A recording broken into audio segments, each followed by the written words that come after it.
But also, again, because we're feeling this, and yes, it's in delay to what you've gone through, but it is this idea where rather than the people that are saying, well, hang on, we were the authors of the problem, but we also sort of pretended to offer the solution, now believe us this time, there is a generation of people who say, you know what, no. You've done it a million times. I've been loyal to you. I've lost my friends over it. I've won my colleagues, whatever, right? But now is the time for not a bull in the china shop to destroy everything, but for somebody to deliver on what we've always been told the other team believed in. It's about keeping promises. And what you've seen, certainly in my country, where Boris Johnson got that massive majority, elected as a Conservative, but governed as a Social Democrat on the centre-left.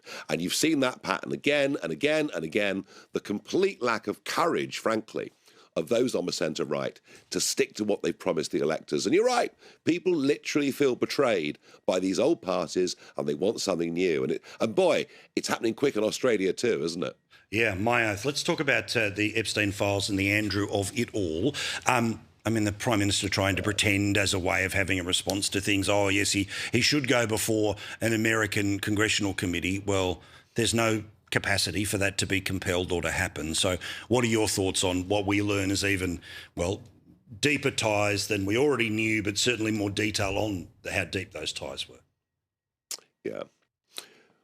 Well, firstly, I mentioned 37 times, but I never met him. I never went to the island, all right? They were just talking about me. So I'm cleared on this one, absolutely. Secondly, for the royal family, what began as an embarrassment is now turning into a disaster. And this is the biggest crisis the royal family has faced since the abdication of Edward VIII way back in 1936.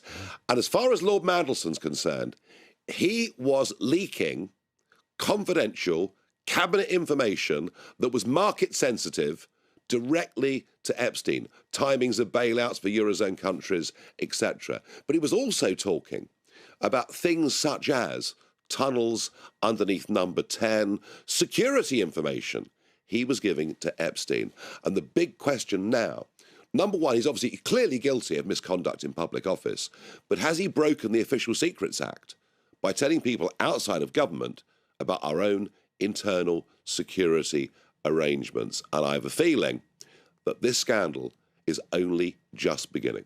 Yeah, what capacity does the Parliament have to deal with that? Because obviously he's a person who previously had high office, previously had, of course, been an ambassador, resigned from both, and I think has even resigned party membership now. Is there a capacity as a politician for you to be able to call him before a body to ask questions, or is that the purview of the majority party, that being the government? Yeah, I mean, look, he could be stripped of his peerage, his lordship, but that would require a specific act of Parliament, and it hasn't happened, actually, for over 100 years. But more importantly, is he going to be prosecuted for misconduct in public office?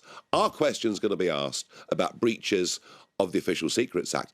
And if it was to go down that road, you'd then be looking at a trial and possible custodial sentence. This is a very, very serious situation. And I find it hard to believe that a man who's got a high IQ, a man who was supposedly intelligent, has made errors of judgment on this scale. And don't forget, twice before he was kicked out of British cabinets, once for a home loan scandal, another for a passport scandal. But this is, I mean, I have to say, this looks on the face of it to be criminal behaviour. Extraordinary. Thank you, mate. Appreciate it.